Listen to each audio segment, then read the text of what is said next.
બાપો ઘોડા ઉપર બેઠો, છોકરો હેઠે આવેલો છે. ગામના સોરા પાસે નીકળ્યા. સોરે તો બધી રીતિ સીધી બેઠી હોય. અહીંયાથી નીકળ્યા ને ઈ કે જુવા નાખો કે ઘોડા ઉપર ચડ્યો, ઓલા ડોહાના ટાંટિયા તોડીને હાલે છે કે આ છોકરાને શરમ નહીં આવતી હોય. ગામ બહાર નીકળીને પછી છોકરો કે બાપા એક કામ કરો, હું એ કે તમે સડી જાઓ, હું હેઠે આવ્યો.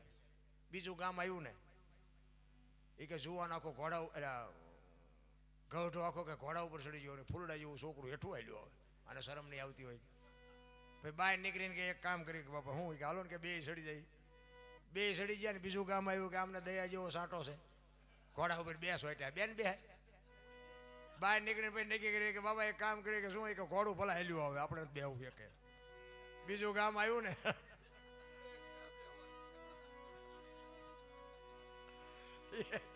એ કે ઘોડાના પૈસા આવું કામ ખર્ચાય, બે ટાંટિયા તોડીને હેરા જાય. હવે આ દુનિયાને ચમ પોગવું કેમ એ તમે મને કહો. એટલે દો રંગી દુનિયાના ધોખા ધરવાની કોઈ જરૂર. દુનિયા બાપુ છે ને આની આ દુનિયા.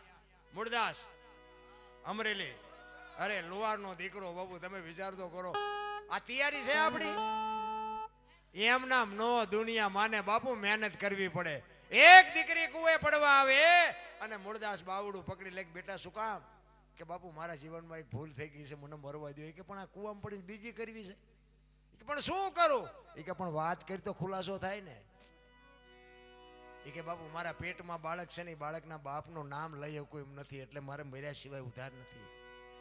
તેથી આ ભારતના સંતનું હૃદય દ્રવી ગયું કે બેટા તારા પેટમાં બાળક છે, એના બાપનું નામ લે તો તને જીવવા દે. કે બાપુ તો જીવવા દે, પણ હું લઈ શકું એમ નથી. તેથી આ ભારતનો સંત એમ કહેતો હોય કે બેટા તું અને તારું બાળક જો બચી જતા હોય તો અમરેલીની બજારમાં જઈને કાલ કહી દેજે કે મારા પેટમાં બાળક છે, એનો બાપ મૂળદાસ છે, કહી દેજે જાય. એ કે બાપુ તમને આ દુનિયા મારશે. એ કે તારું બાળક ને તું બચી જતા હોય તો અમરેલી ભલે મને મારે, તું છે મારી ચિંતા કરીમાં. અને હવારમાં બાપુ જાહેર થયું કે આ દીકરીના પેટમાં બાળક છે, એનો બાપ મૂળદાસ છે. આ દુનિયા હાથીની અંબાડીએ ચડાવીને ક્યારે ગધાડે બે હરે કોઈ ભરોસા નથી રહ્યા. આખી દુનિયા બાપુ બાપુ કરતી હતી ને, ઈના ઈ દુનિયા બાપુ મૂળદાસ બાપુના માથે મુંડન કરાવી, જોડાનો હાર પહેરાવીને ગધાડા ઉપર બેહારીને અમરેલીમાં ફૂલેકું કાઢ્યું.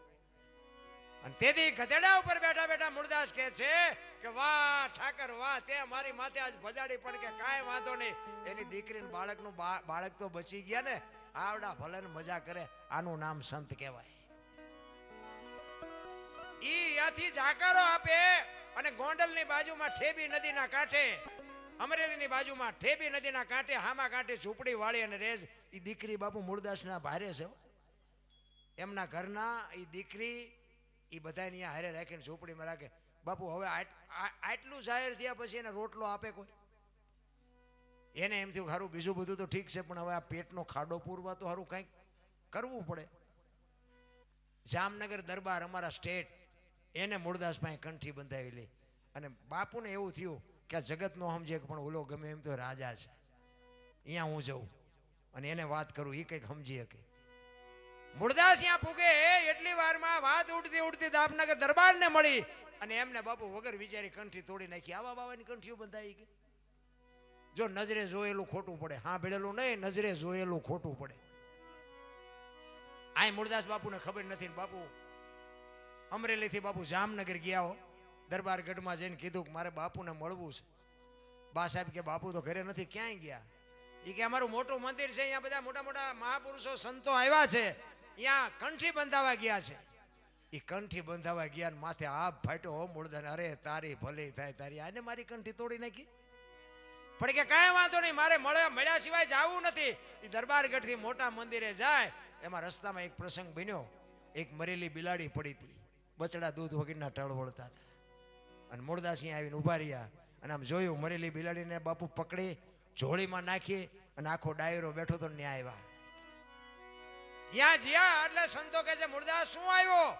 એ કે બાપુ મારે કાંઈ કામ નથી, હું તો અહીંથી નીકળ્યો તો મારા કામે જતો હતો, પણ મેં એવું સાંભળ્યું કે આ બધા મોટા મોટા મહાપુરુષો આવ્યા છે, સંતો આવ્યા છે, એટલે એક મરેલી બિલાડી પડી હતી, બચડા બચારા દૂધ વગરના ટળ વળે છે. મેં કીધું આ મોટા મોટા સંતો હોય તો બિલાડી જીવતી કરે તો બચડા દૂધ ભેળા થાય, એ હાટું આવ્યો, બીજું કાંઈ છે નહીં. એમ કહીને મરેલી બિલાડી ડાયરા વચ્ચે કાઢીને મૂકી. આખી દુનિયા મંડી દાંત કાઢવા. એ કે મૂળદાસ તારું સહકી ગયું છે અમરેલીએ તને જાકારો આપ્યો ને કે ના બાપુ જરાય નથી સહક્યું, આ બધું રેડી કમ્પ્લીટ છે, આને બેઠી કરો, કાંઈ નથી સહક્યું. આ બિલાડી મરેલી છે એને જીવતી કરો, આખી દુનિયાને પગે લગડાવા છે, નકરી આરતીઓ જ ઉતરાવી છે તમારે. ખરા ખરીના ખેલ આવે તઈ ખબર પડે મારા રામ, ભક્તિ એવી હાવ રેઠી નથી.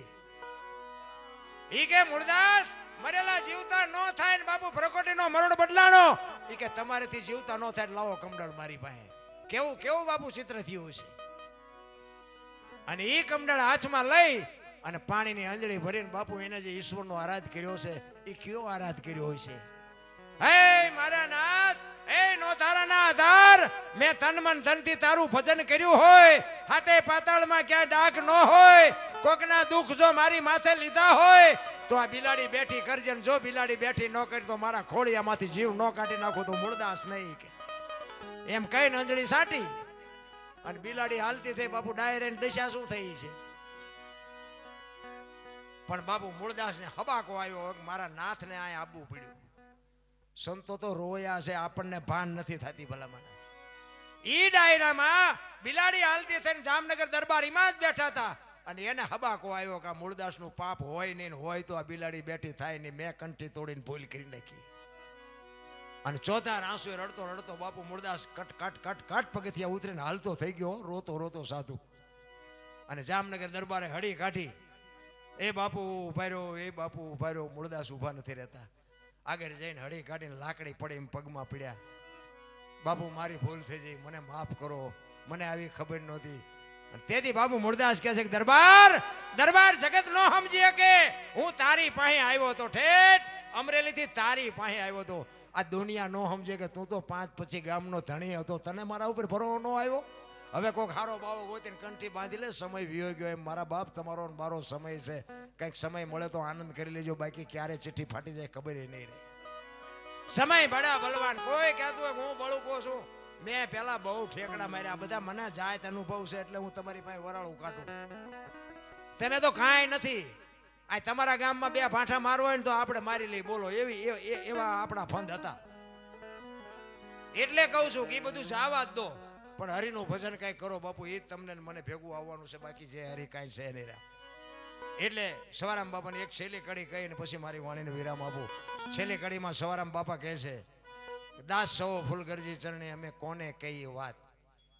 એ કે અમારે તો વાત કરવી છે પણ કેવી કોને, કોઈ મને પૂછતું જ નથી. ઈશ્વરને હું રાત ને દી ભેગા રમતા હતા, પણ એ કે મને કોઈક પૂછે તો સરનામું આપું ને, કોઈ મને પૂછતું જ નથી. સંતો તો રોયા છે. સતાર બાપુની વાણી કે જેને જેને કહું એ કહ્યું ન માને, મૂર્ખો ગણી મને મારે છે, લાતું નથી રહેવાતું, હવે નથી રહેવાતું. જેસલની વાણી કે રોઈ રોઈ કોને સંભળાવું, મારો રુદિયો રોવે, માયલો ભીતળ જલે. અમરમાની વાણી કે હાલ રે ફકીરી મારી દેવાંગી વિના બીજું. બાપુ સંતોએ તો આપણને સમજાવવા મારે બાપુ ઉજળા કરી દીધા, પણ આપણે જ કાંટામાં હાલવાના એવા એવા માર્ગે છે ના હાલે. એટલે છેલ્લે સવારામ બાપા કહે છે, દાસ સવો ફૂલગરજી ચરણે અમે કેને કરીએ વા, એ એવા ઘાયલ ગાને વખાણે વખાણે રેજી, એ ખોજો તો તમને તમને. જો સવારે અમે કીધું આ શબ્દની જ મારામાં છે, ખોજો તો તમને ખબર પડે. આમાં તમે ભજનમાં જો બેઠા હોય ને તો બંગાવું ન આવે ને ઘડિયાળમાં ન જોવું પડે ને ચાની જરૂર ન પડે, દી ઉગે. ભજનમાં જો બેઠા હોય તો, બાકી નકરા નાસ્તા હાટું ચા હાટું બેઠા હોય તો ઘડિયા ઘડિયા જોવે, દી ઉગે નહીં. ભજનમાં જો બેઠા હોય તો બાપુ જરૂર ન પડે. એક બેન હતા ને બાજુના ગામમાં કથા હતી ને, તેના ઘરવાળાને કે બાજુના ગામમાં કથા છે કે સાંભળવા જવું, ઓલો કે ભાઈ જાને હા જુદી શાંતિ.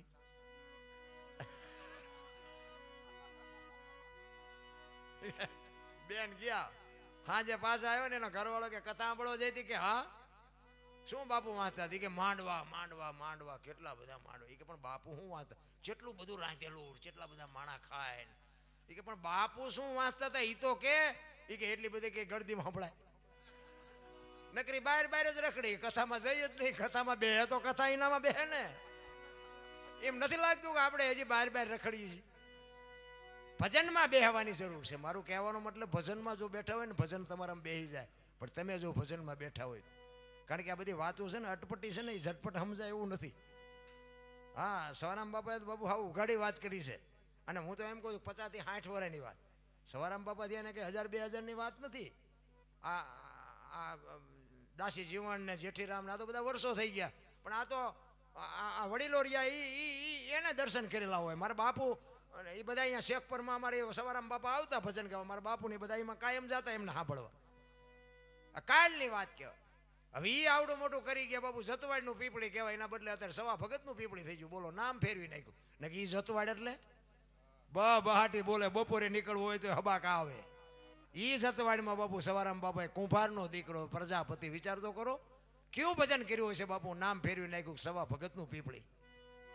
અને આજે તમે જાઓ ત્યાં તમને ખબર પડે જાણે બાપુ કોઈક રજવાડામાં તમે આવ્યા હોય એવું બાપુ ભજન તમને દેખાય અહીંયા જાઓ એટલે. ભજન તો ભજન છે રામ, ઉગ્યા વગર રહેતું છે. પણ વાયવા હોય બાવળિયા બાપુ કેરી થાય, એમાં કાંટા જ થાય. આપણે વાવવા ટાણે વિચારવું જોઈએ કે આપણે શું વાવી છે.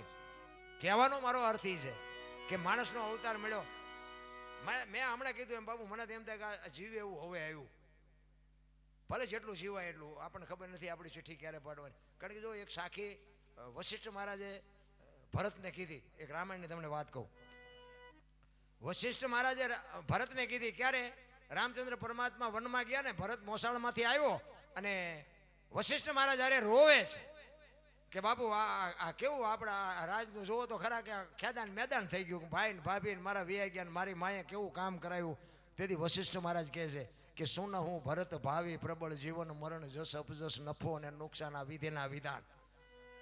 જીવન મરણ જસ અપજસ નફો અને નુકસાન આ 6 વસ્તુ છે ને વિધિના વિધાન છે. ભરત હાજે મેં નક્કી કર્યું તું, હું અયોધ્યાનો રાજગુરુ વશિષ્ઠ, મેં નક્કી કર્યું તું સવારે રામને ગાદીએ બેહાડવાના અને 12 કલાકની રાત જઈતા આખું ચકડું ફરી ગયું. આ વિધિ કરે તું નું ન કરીએ કે ભલામાં. અને આવડી આજ સાખી બાપુ તુલસીદાસ બાપુ રામાયણમાં લખે અને રામાયણમાં એનો ઉલ્લેખ કરે. જીવન કોને મળ્યું, મરણ કોને મળ્યું, જહ કોને મળ્યું, અબજ કોને મળ્યો, નફો કોને થયો, નુકસાન કોને